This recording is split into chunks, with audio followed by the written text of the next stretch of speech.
listening to Famous First Times, a podcast about famous people's first sexual experiences and other sexy times that they might have had throughout their life. I'm Ian. And I'm Tom. We'll be your guides. We'll be your guide through this experience. And we've got a big name. 4 big names, Dom. 4 big names. 4 big fuckers. End the series with the big boys. It's the Beatles. Nice. The Beatles. The Beatles. Ian, do you like the Beatles? Of course I do. Who doesn't? I don't know. Do you still listen to the Beatles? Do you bother now? Yeah, all the time. I'm a bit of a basic bitch, really. Yeah. My fucking favourite band's the Beatles. My favourite films, Pulp Fiction. My favourite food's pizza. I'm a fucking basic bastard. Jesus. But you're also pretty weird. Yeah, I still like other weird shit, but the actual favourite shit is just the same as every fucker else. But I'm obsessed with hip-hop acts versus the Beatles. Yeah, no. So yeah, I do love the Beatles, but... You've got the better version of the Beatles. I don't want to be a cunt, Dom, but I am more advanced than you when it comes to Beatles. You know, let's start with one of the Beatles.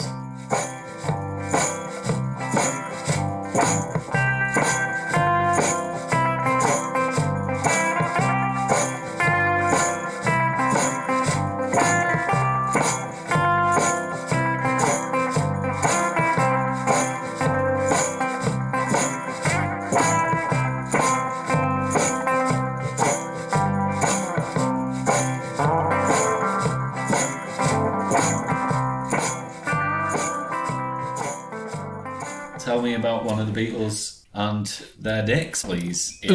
Before we start proper, I've got a couple of little things for you. Okay, Day Tripper. Who wrote Day Tripper? I think that was Paul. Yep, it was Paul. Yes! Fucking trivia! So, but what he's saying here is that they used to put in cheeky references that they knew their mates would get, but that the public at large wouldn't. So She's a Big Teaser from Day Tripper. Starting off as She's a Prick Teaser. Yeah, that's good, that, yeah. That's nice. Here's the other one. So, Eggman from I'm the Walrus. I'm the Walrus. What do you reckon Eggman is? Who do you reckon he is? And what do you reckon he did with his eggs? I think the Eggman was George Martin, and he used to harvest young girls' eggs to make an army of Beatle clones. You're not a million miles off. Oh, really? It involves young girls. So apparently the Eggman is Eric Burdon from The Animals. Oh, really? Yeah, because he was mates with John Lennon, wasn't he? And he was a fucking rough bastard. He was known to his friends as Eggs because he was fond of breaking eggs over naked girls during sex. Right. That's like Dave Grohl with his beers, but Eggs is well worse, isn't it? Smashing eggs over a girl's head while he's shagging them. Or is he just like cracking them on the tits? It doesn't go. He just said he was fond of breaking them over him. Didn't say which bit or how. I like to think he just cracked it over the tits. I like to think of him just like while they're like climaxing, just whacking egg over their head. So they got all yolk running down their face while they're having a nice time. In Eric's autobiography, he describes an orgy in Mayfair following an evening at the Scotch of St James, in which John Lennon watches him break amyl nitrate capsules under the noses of 2 half-naked girls and follow this up with 2 raw eggs. John is quoted as encouraging him with... Go on. Go get it, Eggman. Go for it. I've been there already, it's nice.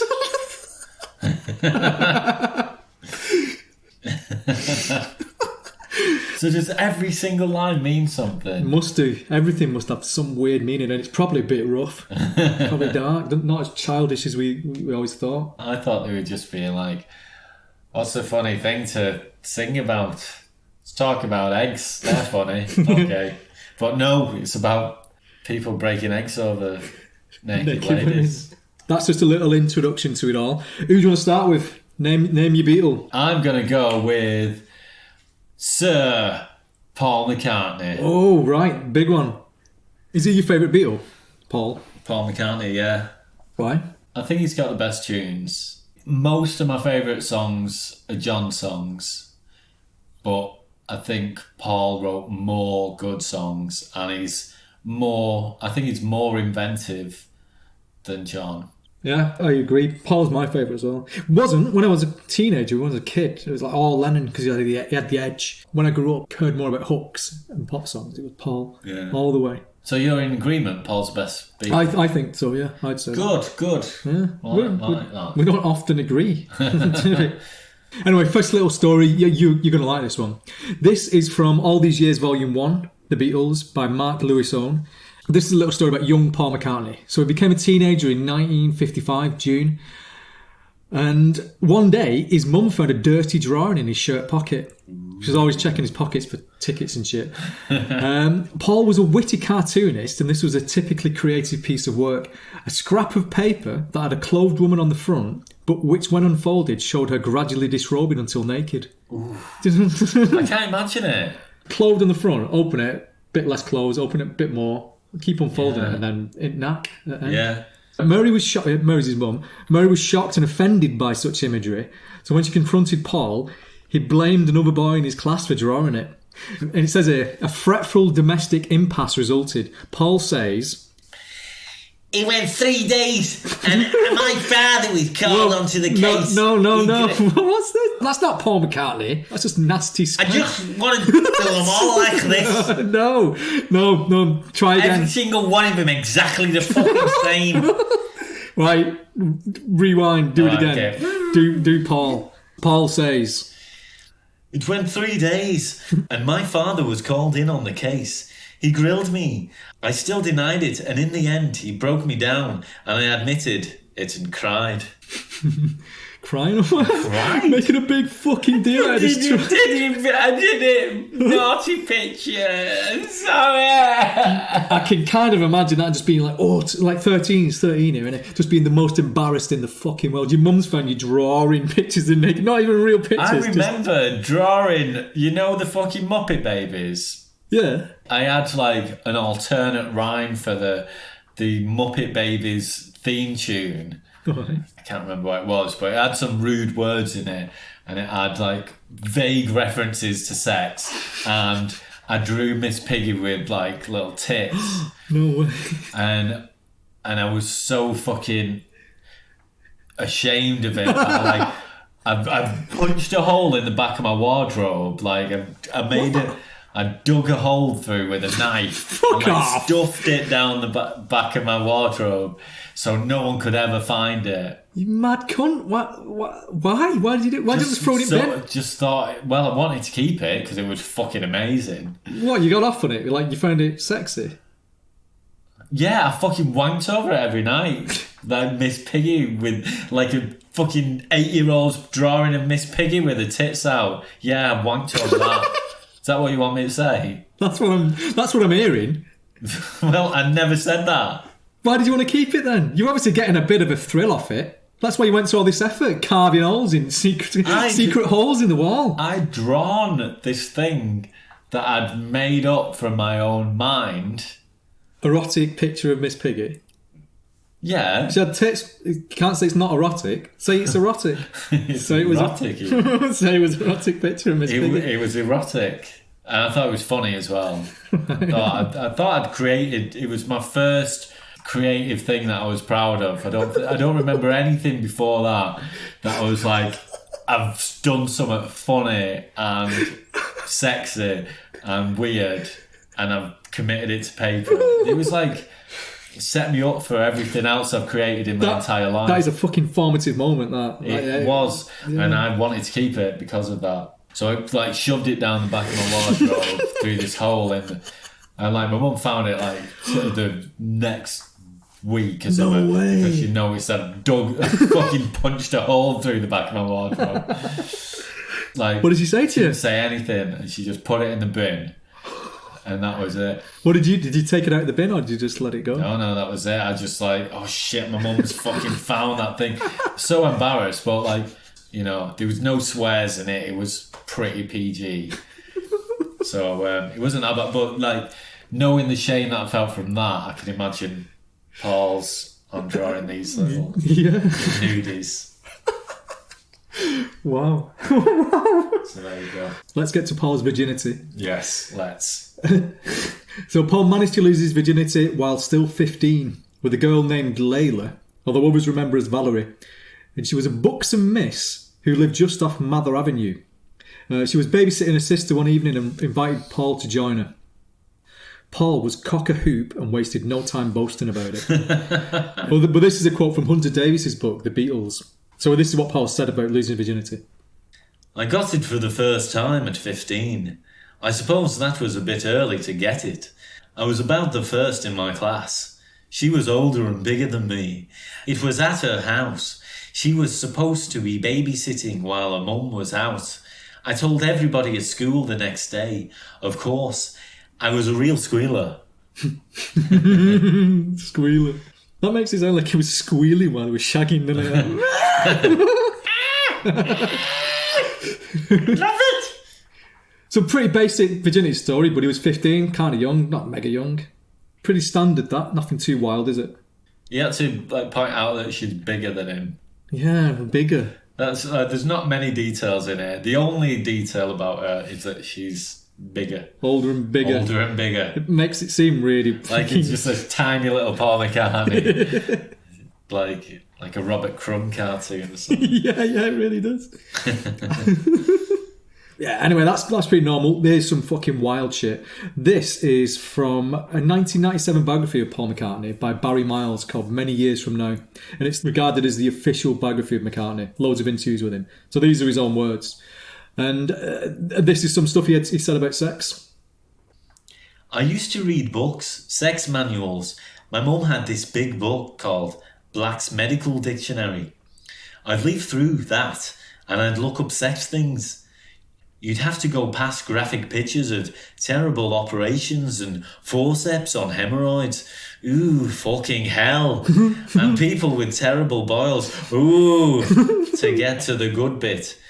But to this day, I still remember the Mons Veneris. Fanny, basically. Fanny. Can I have a peek at your Mons Veneris then? That's pretty good, isn't it? Very nice, but quite old-fashioned. Man, they just showed them like looking through fucking medical dictionaries to get his rocks off. It's the 60s, man. Oh, 50s, even. 50s, yeah. Yeah, that's the 50s. This is his mum's book. Just him going up to girls like a fucking 13. Can I have a peek at your mum's Veneris? What's your mum's Veneris? I don't know what that is. Well, I'll show you. Just sneaky cheeky Paul. Well, now you've given me the invite to tell you what it is. I'll have to show you. And I continue with the book theme. I remember being at some place babysitting somewhere, and they had a book that said the man should take his time and the man should withdraw. The man should withdraw slowly. Those were hints I got from that. It's your education. Pretty keen on it all, isn't he, Paul? He's keen to learn. Isn't it? Yeah, he's keen to learn. Right, here's some of the maddest shit. This is from the same book, Many Years From Now, and he says he had other vaguely sexual memories of his mother. At night, there was one moment when she would pass our bedroom door in underwear, which was the only time I would ever see that. And I used to get sexually aroused. Just a funny little bit. I mean, it never went beyond that, but I was quite proud of it. I thought, that's pretty good. It's not everyone's mum that's got the power to arouse. I never saw her naked. I saw my father naked once or twice in the bath, and it was quite a shock. You just didn't see your parents naked. It's not like me and my kids. I'll be naked around them. How mad is that shit? Why is he talking about that? Why is he coming out with that? Like, fucking fair play to you, mum. Give me a boner. That's really not. That's a power that not many mums have. Yeah. You've got a superpower. There's no shame there. He's just really, really keen to big up his mum, to see how fit his mum was. I thought that's pretty good. But it never went further than that. Man, that he has to point that out. Yeah, I didn't think that it did. No one did, Paul. No one was thinking that. Like she was doing it on purpose to fucking lure Did it go further than what? How far? Wait, you seen her? You got a bone on. Did she see you? What? Wait, what's going on here? So this, what was this, 1997? It's that era, that perfect era where anyone just said, what the fuck? And no one cared, man. Oh, he talks about his early wanking sessions here as well. We used to have wanking sessions when we were young at Nigel Wally's house in Woolton. We'd stay overnight and we'd all sit in armchairs and we'd put all the lights out. And being teenage pubescent boys, we'd all wank. What we used to do, someone would say, Bridget Bardot. Oh, that would keep everyone on par. Then someone would, probably John, would say, Winston Churchill. Oh no! And it would completely ruin everybody's concentration. That's quite a famous story, that. Have you heard that before? Yeah. It's quite famous, isn't it? But the fact that they just all sat around wanking, that's not normal, No, is it can't be that normal. I've never done that, and I can't imagine it's that common. Maybe in the 50s. Anyone who's done it. Maybe we just know a lot of prudes. Yeah, or maybe in the 50s, that's what was the thing to do. Yeah, you can't go on Pornhub. Just that to sit back wanking with your eyes closed. With With your mate saying, fucking Cheryl Tweedy. like, oh. And then Jenny Frost. And then some dickhead ruining it. Pauline Quirk. Paul talked about this in an interview in GQ in 2018. Like, the interview asked him, did you really do that? Yeah. And here's what he said. There are so many things like that from when you're a kid that you look back on and did we do that? But it was good, harmless fun. It didn't hurt anyone. Not even Bridget Bardot.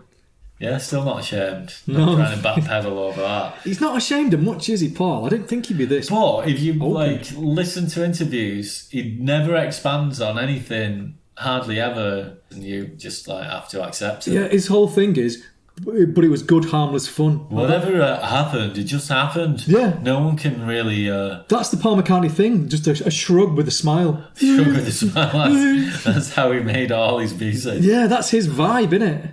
Even when he's on about fucking wanking with his mates. Harmless fun. Just whatever happened. Getting off on his mum, wanking over his mum. It's just my mum walking past the door and I got a bone on. Whatever, She looked great. Just everything's with a shrug. No, you can't shrug over this shit. This is heavy shit, Paul. Back to the Many Years book. So he talks about his reasons for starting the Beatles. We always said the only reason to be in a group was not to have a job and to get girls. So when you did a gig, you'd play and you'd try to pick up a girl.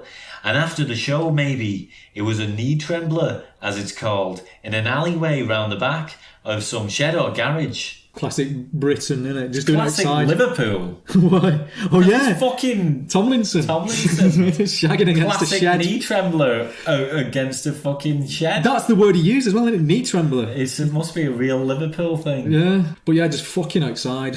Next to sheds Let's and just shit. go for a fuck outside. So It's okay. It's just something that's happening. Everything's just something that's happening. It's okay. Yeah, that's Paul, innit? That's Paul's vibe. In the early days, there was no hotel or motel to go to. That was out of the question. You couldn't go back to a house or your house because the parents were nearly always in. I remember meeting some strange girls in those early days. One girl had a girdle on. I'd never met anyone with a girdle before, and that had to be overcome. Fumbling teenage fingers, it was a damn good barrier. Fuck's a girdle. It's like a corset. So it doesn't cover tits or fanny? So why is he so arsed? Just leave it on. Well, maybe he wanted to get to all of it. And maybe a girdle does cover the bottom as well. I think it might be knickers with a stomach bit as well. Right, okay. I think that might be the full girdle experience. Right. They go on about Bridget Bardot loads. Apparently when John was a kid, he had a poster of Bridget Bardot, a drawing of her from some film, above his bed. So we'd wake up and see this drawing of Bridget Bardot. Yeah. They were fucking obsessed. And he says here, they meet her once when they were famous. It is what he says. She was pretty cool. John once met her. Didn't get on very well. I think he was trying to shag her, and I think he was probably drunk, and I think he probably misbehaved and was boorish, which was well possible. Can you imagine that? Imagine what a prick he was to us. Yeah, even though he was starstruck, he was like, that's how he gets over his fear of someone that he admires, just by getting right in the face and going, I used to fucking wank over you. I used to think you was fucking fine. And you're a little bit older now, but that's fine. I'd still put my dick right inside your fanny. Okay, thanks, John. Fuck off. Yeah, Paul's master of understatement there, and he probably misbehaved. Probably misbehaved. Fucking scumbag back then, wasn't he? So John was going out with Cynthia at this point. To talk about the Bridget Bardot thing here. Cynthia wasn't actually a blonde, but John got her to dye it blonde to look a bit more like Bridget. I remember he and I talking and saying, yeah, well, the more that they look like Bridget, the better off we are, mate. The better off we are, mate. What the fuck? They're just better off. They're not better off. What are they on about? They're little kids obsessed, aren't they? Paul talks about when they go to Hamburg to play all the gigs in 1960, and this is where things really took off for him, dick-wise. It was a sexual awakening for us. We didn't have much practical knowledge till we went to Hamburg. We were baptised in Hamburg because there were the girls. Of course, it was striptease girls and hookers.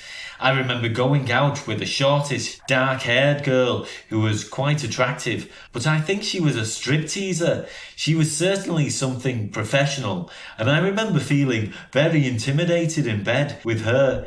Spent the whole night not doing an awful lot, but trying to work up to it. Those terrible, painful years, but it was all good practice, I suppose. Yeah, so Paul then wasn't top shagger, going out with a stripteaser. Spent the whole night not doing anything but trying to work his way up to it. Yeah, he doesn't sound like he's having a fucking fabulous time here. No. It's a bit too much for him by the sounds of it. That's a little glimpse of that. That's like Paul being more candid than what you were used to. So he talks a bit more about Hamburg later on, and he says how they became really close in Hamburg, tighter than ever, and there was no privacy. I'd walk in on John and I'd see a little bottom bobbing up and down with a girl underneath him. It was perfectly normal. You go, oh shit, sorry, I'm back out of the room. It was very teenage. Are you using this room? I want to have a shag. Walking in, seeing John's ass bobbing up and down. But dead, like, English apologetic. Oh, do excuse me, I'm just going to back out of this room. Apparently in 1961, Paul and John went hitchhiking in Paris. Did you know that? Do you know about this? No. Yeah, hitchhiked all the way to Paris. And they got there, and this is what Paul said about it. The only French we knew was... Right, I've got to do Scouse doing French. French is fucking hard. Avez-vous un hôtel pour la nuit? and avez-vous une chambre? We ended up in Montmartre, and by that time it was getting late. Some rather friendly prostitutes kindly took pity on us. They were the only people out. So he says, avez-vous un hôtel pour la nuit? We thought our luck had really changed. We thought, wow, this is a prostitute. There may be all sorts of bonuses thrown in here. But in fact, it was un chambre pour la nuit, where the two of us just slept, awaiting great pleasures that didn't come. But we slept, and that was the main thing. I remember we ordered something from a French waitress, and she said, merci, monsieur. And we thought, oh, Jesus Christ, she is so sexy. It was just the French voice, and she had hair under her arms. Oh my God, that was wild and was boring us in the extreme. I just never seen anybody with hair under her arms. That's his thing. That's one of his things then. Yeah. Borediness and extreme. Fucking ain't. It's just hairy armpits. Bit different. Yeah, well, you don't see it, do you, in the UK, so it is... do you think it's wild, yeah? Well, I don't know, it's just like... bit different, innit? Bit different. Something a bit different, innit? Like my mum says. Whenever she don't like something. Oh, bit different. And get her a present. Do you like that, Mum? Bit different. And that's what Paul McCartney's reaction to that is. Bit different, this. No, I can see why you'd get off on some culturally apart. Yeah. Yeah, it just sounded really disappointed. Like he was gonna sleep on the streets. He had fucking nowhere to be, and like prostitutes who probably had everything to lose by inviting strange teenagers to stay with them, put them up for the night with the goodness of the heart, and they're like, but they've not shagged us. Yeah, that's what he's saying. You greedy bastard. They've been so nice to you, and you're still wanting your underwear. In his biography, Paul talks a little bit about what he got up to with women when he was a kid, when he was younger. I got around quite a lot of girls. I felt that was okay. I was a young bachelor and I didn't feel ashamed of it in any way. I feel good about it. It felt natural. My dad used to say to me, I had to worry about syphilis, gonorrhea. I'd say, well, we don't have to worry about that now. He'd say, I had to worry about getting girls pregnant. I say, they're on the pill. It seemed to me that the whole period when I was there in the hunting game, all the conditions became spectacularly right. That, alongside the other things, because I wasn't married to Jane, I was pretty free. I remember John very much envying me. He said, well, if you go out with another girl, what does Jane think? And I said, well, I don't care what she thinks. We're not married. We've got a perfectly sensible relationship. He was well jealous of that, because at this time, he couldn't do that. He was married with Cynthia and with a lot of energy bursting to get out. When Paul was seeing Jane asked you this, just shagging around with other women. And because he wasn't married, It was all right. You can't say fuck all. But John's like, I've got a wedding ring on. I can't shag about. Like he fucking didn't as well. Yeah, he totally did. Talks about getting with Linda. It's quite sweet the way he talks about this. The Linda. The Linda. The Linda McCartney. That Linda. I've always had quite serious relationships. I didn't have that many women. I'd had girlfriends and one-night stands a lot. The swinging 60s, sexual revolution. But this was the start of a new kind of relationship for me. Quite nice, isn't it? So, It's nice, yeah. He's got with someone he likes. Big fucking one. that's all he's saying, isn't it? So I think that's a bit bollocks. Didn't have that many women. You're like, you fucking well did. He was shagging around loads. Yeah, he was a Beatle. Yeah, he had tons of girlfriends. Yeah, they had a fucking caravan parked outside the gigs and they was like queuing up. Queues of them waiting to get in. Is that right? Is that what they were doing? Yeah. Talks about songwriting here. I like to get away from people to songwrite. I don't like to do it in front of people. It's like sex for me. I was never an orgy man. Well, he talks about orgies a bit more in that GQ interview. So he was an orgy man. 2018. Let's see what he says about it. They weren't really orgies to my knowledge. They were sexual encounters of the celestial kind, and there were groupies. The nearest it got, see, this is my experience, because I'm just not into orgies. I don't want anyone else there, personally. It ruins it. I've never actually done it. It didn't appeal to me, the idea. There was once when we were in Vegas, where the tour guy, a fixer, said, "You're going to Vegas, guys. You want a hooker?" We were all, yeah. And I requested 2, and then I had them, and it was a wonderful experience. That's the closest that I've ever came to an orgy. What the fuck is the other mate? He said, I've never done it. But I did have one, but that was the closest I got. He's had an orgy, but then he's saying he didn't. It was only 2 hookers. Yes, that's it. It needs to be It was only 3. 2 hookers, and it's not like the orgy I had with all the guys wanking in the same room. That wasn't an orgy either. And you know, there's always been loads of people around while I've been shagging, but what I count as an orgy is loads of people touching my dick at the same time, and I've never done that. 'Cause that makes me feel uncomfortable. It's that Paul McCartney shrugging it. Just bullshitting things off. And he gets away with it because he's a nice fucking guy. No one calls him up on it. You're chatting shit. Guys, I wrote Love Me Do. Stop badgering me. I'll leave him be. It's Paul. Leave me be. I'm Paul McCartney. I'm such a nice guy. So if I fuck loads of people, that's alright.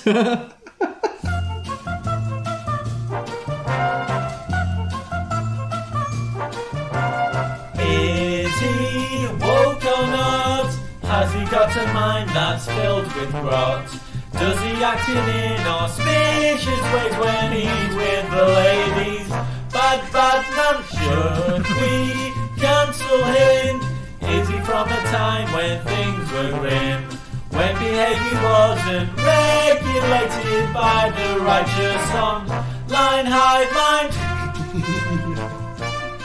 Woke or cancelled? I'm going to say Paul McCartney is woke. Lovely bloke. Nice to ladies. Everyone's having a nice time and enjoying themselves. No one is upset about how he's behaving. I would go with that, yeah. He's nice Even though guy. they could get upset with it. There's no evidence that because he's made sure that nothing against him. He's killed everyone. I think there's a bit of a sneaky side to him, but overall, yeah, woke. I'll say woke. Okay, let's Woke. go with that. Woke. Right. Bullshit scale. What do you reckon? On McCartney. Talks bollocks about a few things, like the orgies, not having orgies, but he does have orgies. Yeah, you don't know where he's at with that. But at the same time, he's super candid about like his mum. Yeah, bullshit scale 6. 6. I'll go for that. Average. Average bullshit. Average bullshit. Just same old bullshit. What most people can tell.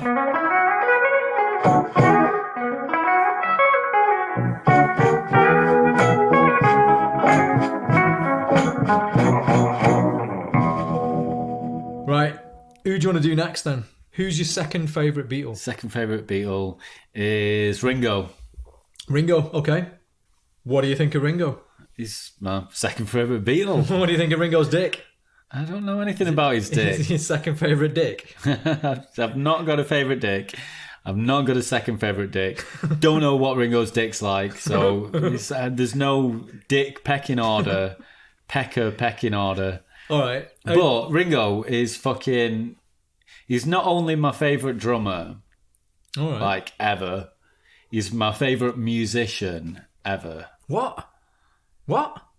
It's just like, I just fucking... Of any musician ever, I think he's the most inventive and the most listenable. He's like, you know, you could isolate anything he ever plays and just listen to it on a loop for hours. No, I wouldn't. What do you mean musician? More than John Lennon? More than Paul McCartney? Yeah. Are you bullshitting? No, I'm not bullshit.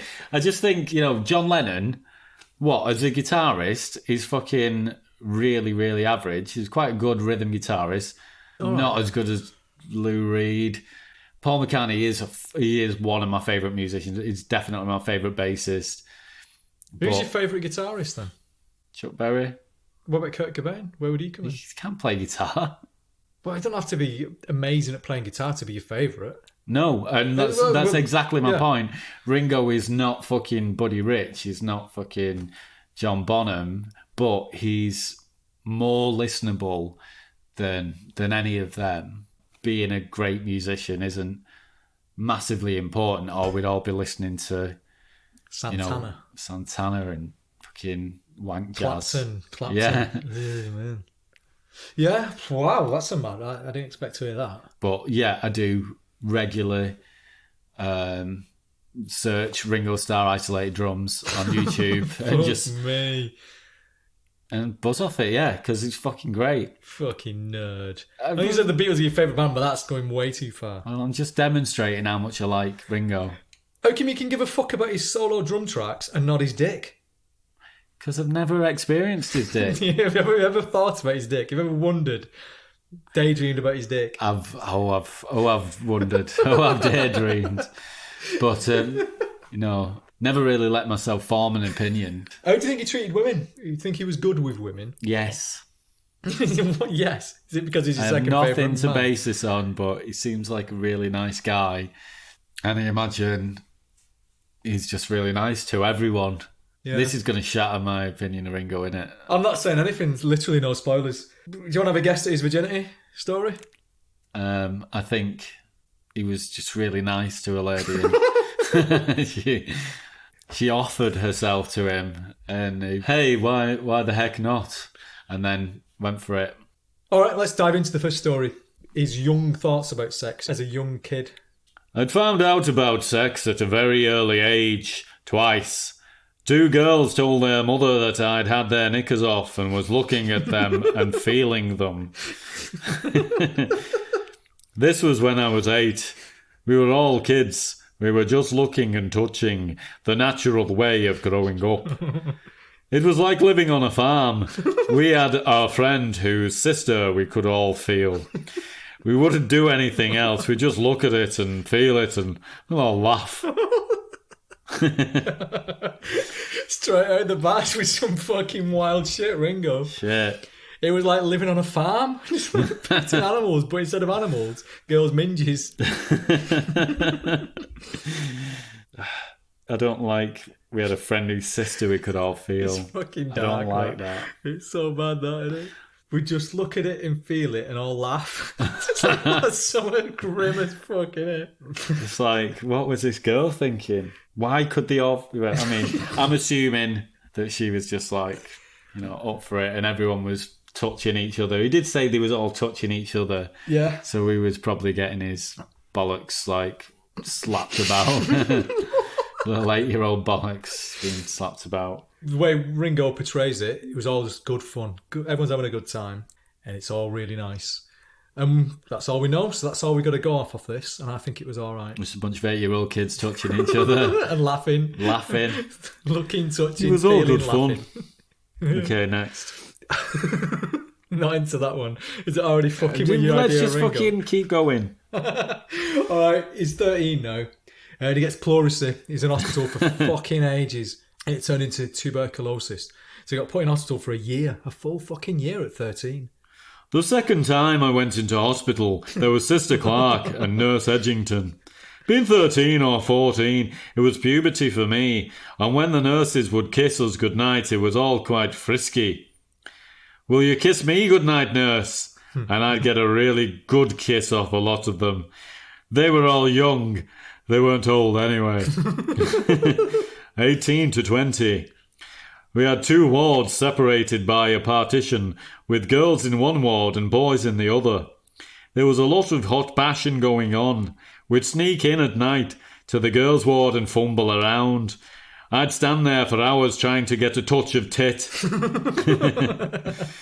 We all had tuberculosis, of course, spreading those damn germs to each other.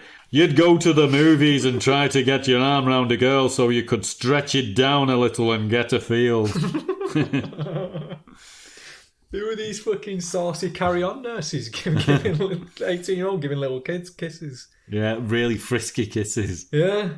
That's in his head, that. Yeah. These nurses just think, it's this little kid who misses his mum. But I bet you don't get kisses on children's ward anymore. No way about Fucking PC gone mad, innit? Fucking dicks. Your little kids can't get boners over the not-so-old nurses. I'd stand there for hours trying to get a touch of tit. Yeah, what's that? Why? Stand there for hours. He's not saying like I'd, go around and chat them up and, try and get off with them. I'd just stand round just waiting for someone to like offer the body parts to him. What's he doing? Just like stood in middle of the room with his hand out, honking into air, just waiting for someone to go, all right, here, have a bit of this. He said he had girlfriends in hospital, but as soon as he got out, fucked them all off. Just went chasing normal girls. And this is what he said about the non-tuberculosis ones. Yeah, the good ones, real ones. We all had tuberculosis, of course. Right, you want a proper virginity story? Fucking hell yes. Here we go. I actually lost my virginity in Sefton Park at about 16. It was very weird. 2 girls and a friend of mine on the grass at the back of the fairground. And there was all the fairground music and Frankie Lane and millions of people around. And this was it, us in the grass and Ghost Riders in the sky. It was really exciting. And at that age, once in and you want to live there, it was always on my mind for a long time. So Ringo's first shag was an orgy. Him and his mate and 2 girls. Yeah, do we have any idea of the age? About 16, he says. About 16. An orgy. So I think it sounds more like it was just 2 people fucking and another 2 people fucking. But he said, like, it involved them. He does kind of say that they were involved. Is an orgy not just 4 people in the same room? Does it have to be swapping? I suppose it has to be swapping. I shit, think all 4 people have to touch each other for it to be a 4-way. So yeah, Ringo's virginity story is kind of normal. It's all right. Well, it's not normal. It's a classic outside. Fucking outside. Classic Liverpool outside. Millions of people watching. Watching. Ghost Riders in the Sky playing in the background. Just a classic Liverpool. Scouse shag, innit? Scouse shag, yeah. Yeah, so you know Ringo's main first band was Rory and the Hurricanes, don't you? Yeah. Before the Beatles. I've never heard them, have you?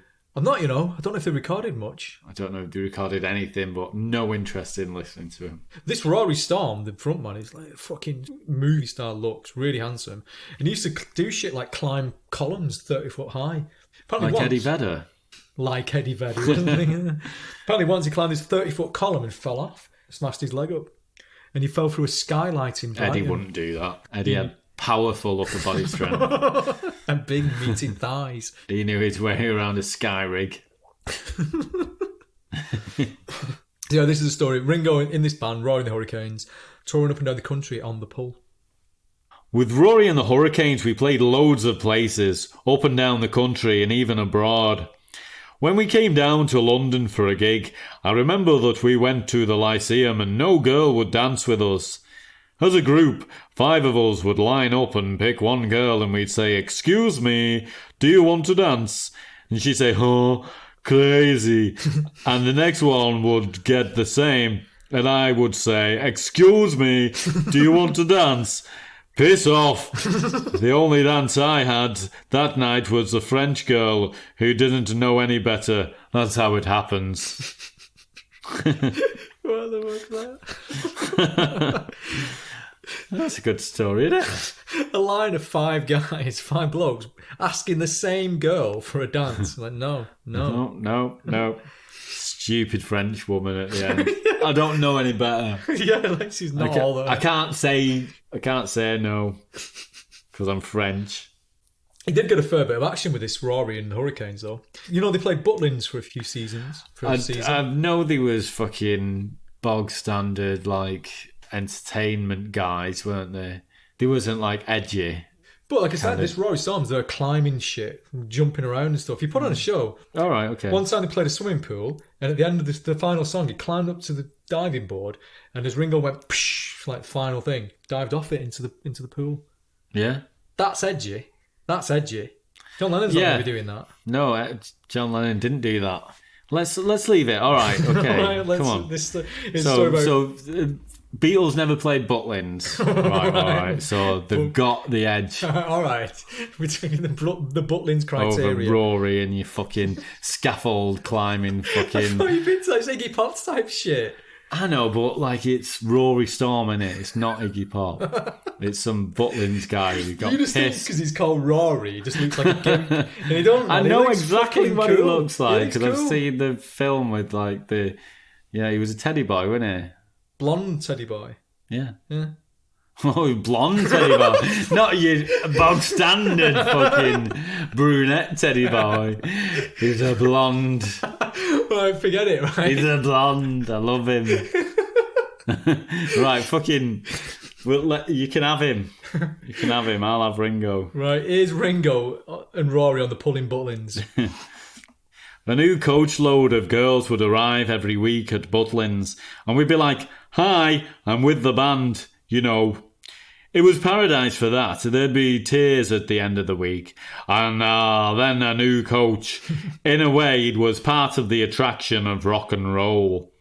My main reason, of course, was to play. But you couldn't help but enjoy yourself at Butlins every week. I ended up living with an hairdresser in a caravan at Butlins. It was growing up. Excuse me. Everyone was on holiday. It was the same as does on now. Sorry. It should be goes, shouldn't it? They've made a mistake. It should be goes. I want to keep it like that. Oh, you dick. It's the same as does on now, except that they go to Benidorm. It sounds like something he'd probably say when he's drunk, like, incorrectly. Yeah. It's 7 does on now. And then they went to Hamburg. Then they went to Hamburg. This is the Beatles. Yeah, finally the Beatles now. Ringo's 20. Oh no, they're in Hamburg, but it's not the Beatles. Ringo's just hanging out with them in Hamburg. Oh shit, right. Yeah, it was a Pete Best time, wasn't it? Here's what he's got to say about it. We were 20, at least I was, and we're going to all the strip clubs, and it was exciting. The closest I'd been to anything that...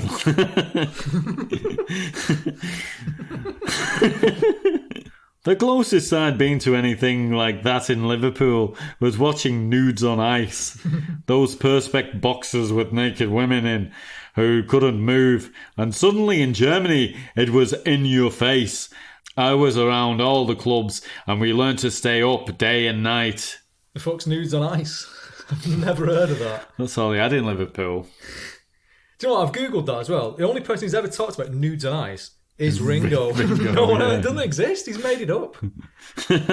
But like lamenting that, oh, we only had nudes on ice. It sounds fucking ace. Yeah, Ice skating fucking nude women. Sounds amazing. No, have you got mixed up here? Nudes on Ice is the perspex boxes with women in it. They're just like trapped in a box. So they're not even dancing. What the fuck?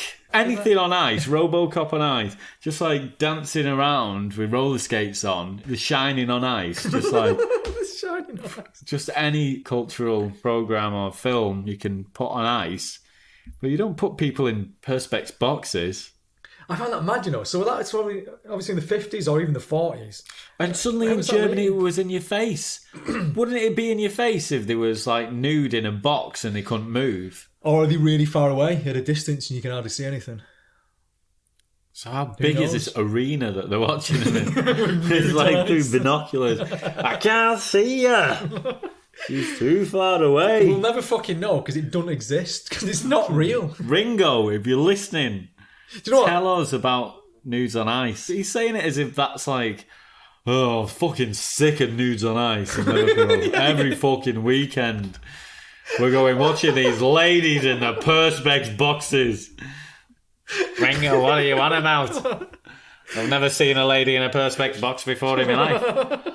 What do you want about, John? Of course you have. Nudes on Ice every fucking week. You're fucking tripping, Ringo. It didn't fucking happen. Did you know George Harrison shagged Ringo's wife? No. George Harrison shagged Ringo's wife. He was Clapton and shagged George's wife, wasn't it? Yeah, but George was in the middle of a lot of this shit. So Ringo's first wife, Maureen, this is 1973. They're all having a dinner party round at Ringo's and Maureen's. And then George turns to Ringo and says... You know, Ringo, I'm in love with your wife. Time froze. Everyone's just like, what the fuck? What's going to happen here? Is it going to kick off? Well, yeah. And then Ringo just replies...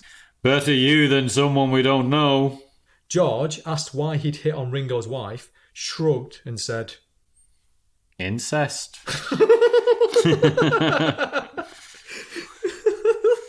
What's that mean? I think that shows he's a dirty fucker. And just I like doing That's the no roughest... excuse, though, is it? We're just all fucking each other and fucking each other's partners. It's just what happens. Fucked up that though, isn't it, man? And they were good mates, you know. George actually got Ringo in the band and they were still mates way after this. Never fell out properly. So after this, anyway, that marriage with Ringo and Maureen didn't last. In mid to late 70s, Ringo just went wild. He went out with Shelley Duvall of The Shining. Oh, yeah. Fucking bonkers. Mickey Dolenz, out of the Monkees, his wife. He used to go out on the piss with Harry Nilsson, Keith Moon, and John Lennon for a time. They got kicked out of the Playboy Club for stabbing Playboy bunnies' asses with forks. Oh, that's naughty, isn't it? Yeah. So John Lennon and Yoko have just recorded Two Virgins album, and John brings in the album, shows the cover to Ringo, and goes, what do you think? Yeah. This is what Ringo says. The cover was the mind blower. I remember to this day the moment when they came in and showed me. I don't really remember the music. I'd have to play it now. But he showed me the cover and I pointed to the Times. Oh, you've even got the Times in it, as if he didn't have his dick hanging out. Oh, look, there's a newspaper. Have you not seen my dick there? Why is John going, look at this, what do you think of that? To all his mates in his band. They're horrible, fuck off. Don't show us that, it's disgusting. That's an interesting choice of paper you've got there. Well, what about my girlfriend's muff? Yoko's got a minge out. This final one is probably my favourite story of them all. Nothing to do with sex, but I just fucking love it. So when he was a little kid, his granddad made him a train with an actual fire in it. We used to walk everywhere as kids. My big ambition was to be a tramp, because I just walked to places. I was always an entrepreneur, and I decided I would charge people to have a ride. Or I would put on little plays and have zoos in the backyard. We'd have a spider in a jam jar, just local stuff, no lions or tigers.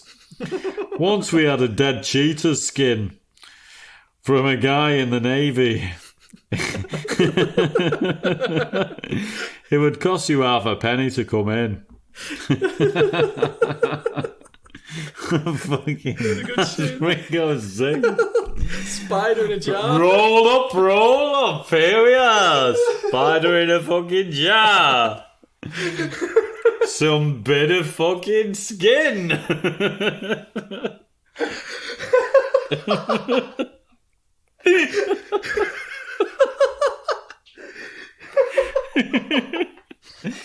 What else is in there?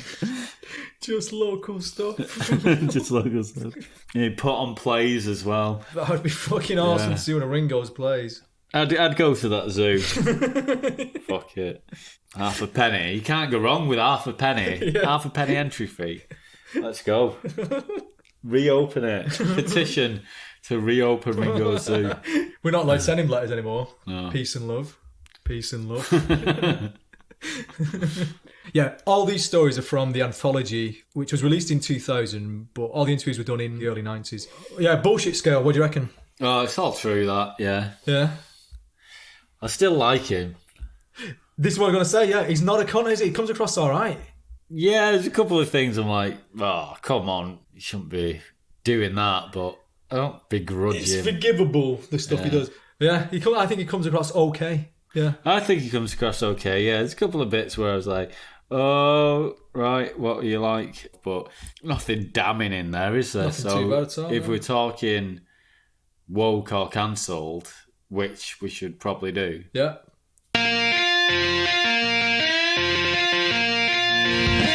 Is he woke or is he not? Is he from a time respect forgot? Respect for a person regardless of gender or creed. Is he not too sweet with what is acceptable in the 21st century standards? Is he woke or is he cancelled? Is he woke or is he cancelled? Is it we have decided that? I'm saying woke. Yeah, well, we're not going to cancel him over anything here. We've just got to go what's off here, and there's nothing cancelable here. Yeah. And he comes across quite well. Yeah. Who would you rather fuck, Paul or Ringo? Oh, that is tough. I'm going to go Paul, just because Paul's a better looking guy. And it's a bit cooler to say you fuck Paul rather than Ringo. I'm not bothered about that. Huh? I think it's pretty cool to say you fuck Ringo. Do you think? Yeah, if you say you fucked a Beatle, that's, it doesn't matter which one. Yeah, well then you can, like, if you fuck the shittest Beatle or the best Beatle. Yeah, so if you go to someone and say, I fucked a Beatle, and they go, not Ringo. Tell me it weren't Ringo. Yeah, we're Ringo. Oh, he was all lined up there, bumholes gaping. Which one are you going to pop it in? You went for Ringo's. Bad move.